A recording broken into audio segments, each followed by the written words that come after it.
9 मई के वाकयात को 1 साल से जायद का अरसा हो चुका है, मगर इसके बावजूद इस मामले को लेकर कशीदगी बढ़ती जा रही है।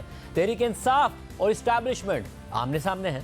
इस्टेब्लिशमेंट वाजे कर रही है कि तहरीक इंसाफ से कोई बातचीत नहीं हो सकती और उसका एक ही रास्ता है कि सिद्क़ दिल से माफ़ी मांगी जाए। और फिर 9 मई को आर्मी चीफ का बयान सामने आया कि 9 मई का सियाबाब रकम करने वालों से कोई समझौता होगा और ना ही कोई डील होगी और अपने आप को मासूम जाहिर करने वाले असल रहनुमाओं को अपने जराइम का हिसाब देना पड़ेगा। लेकिन आज तहरीक इंसाफ ने पार्लियामेंट के फ्लोर पर भी DGISPR की प्रेस कॉन्फ्रेंस को मुस्तरद करते हुए इसे सियासी प्रेस कॉन्फ्रेंस करार दिया और PTI के रहनुमा मुसलसल ये बयान दे रहे हैं कि हम माफ़ी नहीं मांगेंगे, बल्कि हमसे माफ़ी मांगी जाए और 9 मई के वाकयात की शफाफ तहकीकात करवाई जाए। और आज एक बार फिर इमरान खान ने जेल से यही पैगाम दिया कि मुआफ़ी तो मुझसे मांगी जाए, जबकि पार्लियामेंट में भी इस हवाले से आज एक हंगामा खेज इजलास हुआ।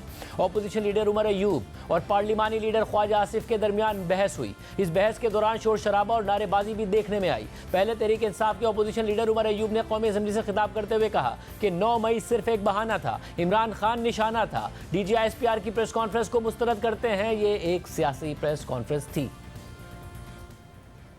Director general inter services public relations ने जो प्रेस कॉन्फ्रेंस की उसको हम इन टोटो रिजेक्ट करते हैं। DGISPR ने प्रेस कॉन्फ्रेंस की जनाब स्पीकर, वो एक पॉलिटिकल प्रेस कॉन्फ्रेंस थी। उनके बयानिए में ही बाइपोलर डिसऑर्डर है, उनका बयानिया खुद ही कंफ्यूजन का शिकार है और वो इंटरफियर कर रहे हैं पॉलिटिकल रेल्म में, जो सिर्फ और सिर्फ जो सिक्योरिटी इदारे हैं वो पॉलिटिक्स में इंडल्ज नहीं कर सकते। उनकी ये प्रेस कॉन्फ्रेंस होनी ही नहीं चाहिए थी।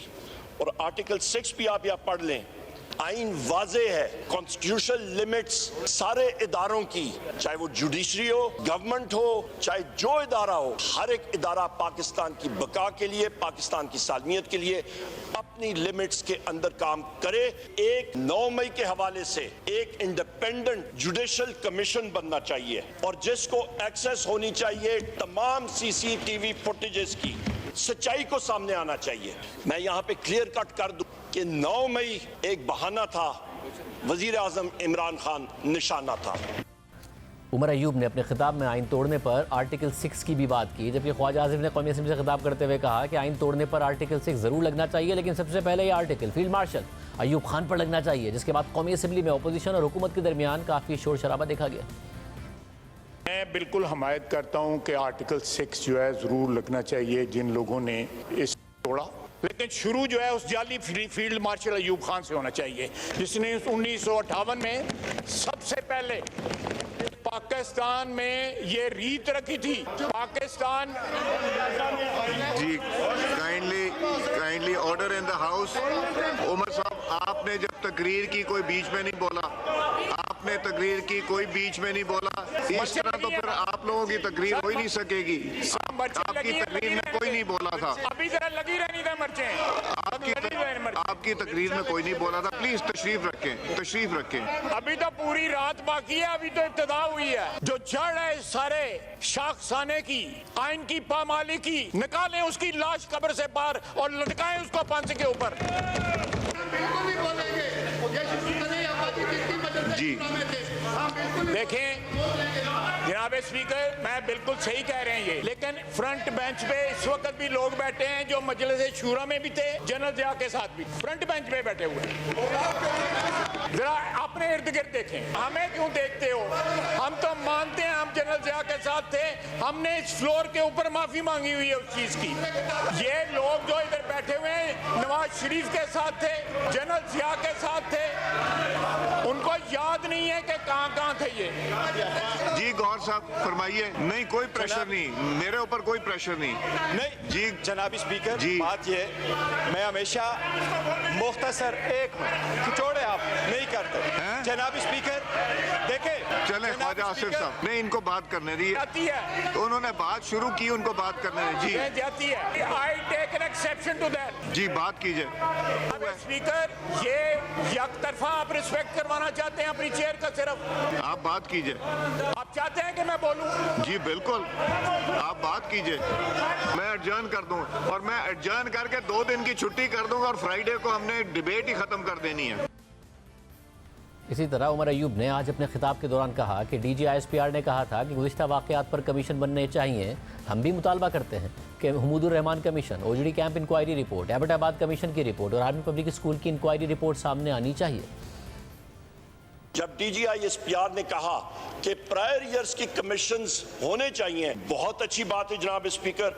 हम लोग ये इस हाउस के जरिए ये डिमांड करते हैं, फेल फॉर हमुदुर रहमान कमीशन रिपोर्ट भी पब्लिक होनी चाहिए, ओजड़ी कैंप इंक्वायरी रिपोर्ट भी सामने आनी चाहिए, एबटाबाद कमीशन रिपोर्ट भी सामने आनी चाहिए, आर्मी पब्लिक स्कूल इंक्वायरी और कमीशन रिपोर्ट भी सामने आनी चाहिए। जबकि ख्वाजा आसिफ ने अपने खिताब में कहा कि इमरान खान कहते थे कि DGISPR और आर्मी चीफ के खिलाफ बात करना गद्दारी के मुतरादिफ है। आज वो उसूल कहाँ गए? ये 9 मई की माफ़ी मांगे हैं, मैं इनसे सब चीज़ों की माफ़ी मांग लूँगा। जनाबे वाला इनके लीडर ने कहा कि जो DGISI के खिलाफ बात करता है, चीफ ऑफ स्टाफ के खिलाफ जो बात करता है, वो गद्दारी का मुर्तकब होता है। आज वहाँ कहाँ गए वो असूल जो है? बाजवा था, फैज था, तो उस वक्त गद्दारी थी। आज जो है चीजें बारे में नहीं है तो गद्दारी नहीं है। आज वो मुहिब्बुल वतनी बन गई है। 10 साल खाकी वर्दी वालों की गोद में बैठा रहा ये शख्स जिसका नाम इमरान खान है। बाजवा ने इसी हाउस में, इस जगह पे बाजवा और फैज आके ब्रीफिंग देते थे। ISI को फोन जाता था प्राइम मिनिस्टर हाउस से कि हमारा कोरम पूरा कराओ। हाउस में जो इस ऐवान के साथ जो कुछ हो चुका है, ये इनकी 10 फसलें नहीं माफी मांगते रहे तो मसाला नहीं हो सकता। अब स्पीकर साहब कहते हैं मैं अपने बाप से नहीं माफी मांगता, और मैं इनसे क्यों माफी मांगू? क्या सही है ना? 9 मई को शहीदों के मुजस्समे तोड़े, ये जाके कोर कमांडर के घर के आगे जो है आग लगाएं उसको, मियां वाली में जहाजों को आग लगाएं, जाके चकदरा में जाके फौज को अटैक करें, गालियां दें और कहें खान नहीं तो पाकिस्तान नहीं, और मैं इनसे माफी मांगू? मैं मर जाऊंगा इन लोगों को से माफी नहीं मांगूंगा। 9 मई की माफी मांगे, मैं सब चीजों की माफी मांग लेता हूँ। और यार पर कोई चूना ही मार लिया मुंह दे उत्ते और तेरे मुंह दे कालख है, पूछ ले ना सारे तो किदे मुंह दे कालख है, पूछ ले सारे तो। जबकि इससे पहले चेयरमैन तहरीक इंसाफ बैरिस्टर गौहर खान ने जेल में इमरान खान से मुलाकात करने के बाद मीडिया से गुफ्तगू करते हुए कहा कि इमरान खान ने कहा है कि जिस तरीके से मेरी गिरफ्तारी की गई, मुआफ़ी तो मुझसे मांगी जाए बजाय इसके कि किसी वाक़े पर मैं माफ़ी मांगूं। खान साहब ने यही कहा है कि मेरे से माफ़ी मांगी जाए बजाय इसके कि मैं माफ़ी मांगूं। खान साहब को 9 मई को किसकी साजिश पे गिरफ्तार करने की कोशिश की गई, गिरफ्तार करवा के किसने हुक्म किया था, इसी तशद्दुद पुरतशद्दुद तरीके से गिरफ्तार करना किसका ऑर्डर था, इस पे एक रद्द-ए-अमल आना, वो हम नहीं कहते कि इसकी जस्टिफिकेशन है तशद्दुद पे किसी का आना। लेकिन इसके साथ खान साहब ने ये कहा है कि इसी बात पे मुझे जेल में डालना, बार बार मेरी कोशिश करना कि जेल में हूँ जाऊँ, चाहे वो 18 मार्च का हो, चाहे वो 9 मई का हो, चाहे वो फिर 5 अगस्त को, विद इन मिनट्स उसकी गिरफ्तारी हो। इसलिए खान साहब ने कहा है कि मेरे से माफ़ी मांगी जाए बजाय इसके कि मैं किसी इवेंट पे माफ़ी मांगूं। साथ ही तहरीक इंसाफ के रहनुमा ये भी दावा कर रहे हैं कि इमरान खान के तहवील में ज़ख्मी होने से मुताल्लिक जिन लोगों ने अफवाहें फैलाई थी, असल में उनकी वजह से 9 मई के वाक़यात हुए। और दिलचस्प बात यह है कि 9 मई से मुताल्लिक गुज़िश्ता निगरान हुकूमत ने एक रिपोर्ट तैयार की थी जो मौजूदा हुकूमत के सामने भी रखी गई है। उसमें इस किस्म की अफवाहें फैलाने वालों में तहरीक इंसाफ के अपने रहनुमाओं का नाम लिया गया है। साथ ही 9 मई के वाक़या से मुताल्लिक तहरीक इंसाफ के जिन जिन रहनुमाओं का नाम इस रिपोर्ट में शामिल है, उनमें से बेशतर लोग आज़ाद हैं या ज़मानत पर हैं, जबकि कुछ अपनी वफादारियाँ तब्दील कर चुके हैं, इसलिए आज़ाद घूम रहे हैं।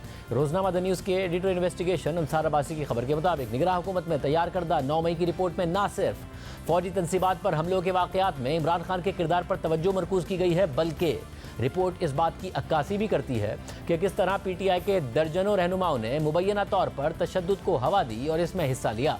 खबर के मुताबिक रिपोर्ट में यह कहा गया है कि इमरान खान की गिरफ्तारी के बाद PTI रहनुमाओं ने फौरी तौर पर सोशल मीडिया पर उनकी हिरासत से मुताल्लिक झूठ फैलाने और लोगों को तशद्दुद की तरगीब दी।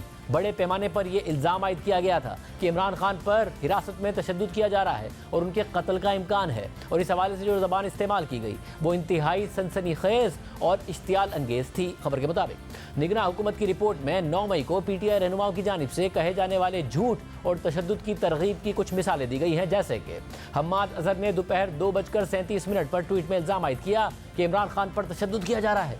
जरताज गुल ने 3:10 पर खदशा जाहिर किया कि इमरान खान को हिरासत में कत्ल कर दिया जाएगा। मुराद सईद ने बिल तरतीब 2:37, 2:44 और 4:20 पर ट्वीट में पार्टी कारकुनों को मुख्तलिफ मकामात पर जमा होने के लिए कहा और उन्हें हिदायत की कि वो इमरान खान पर तशद्दुद ना होने दें और जो लोग खुद को ताकतवर समझते हैं उनके लिए ज़मीन को जहन्नुम बना दें।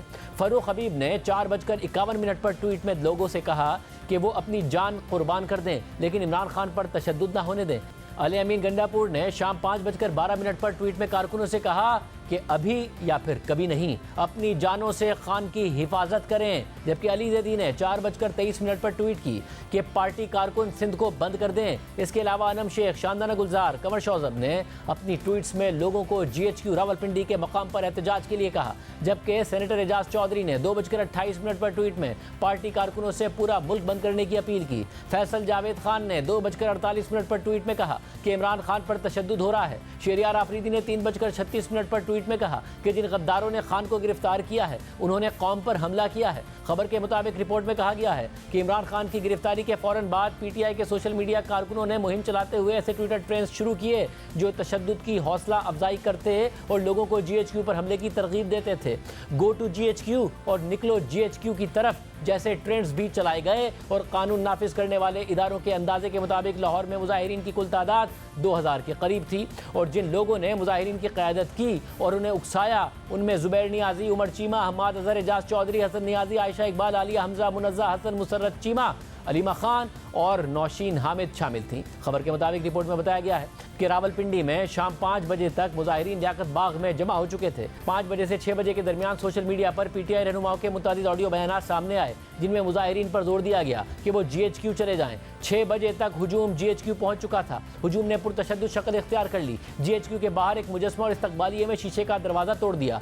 कानून नाफिज करने वाले इदारों ने GHQ में दाखिल होने वाले हुजूम को पसपा कर दिया। ताहम हुजूम ने मिलिट्री हिस्ट्री म्यूजियम और आर्मी मेस में तोड़फोड़ की, कई गाड़ियों को भी नजर आतिश किया।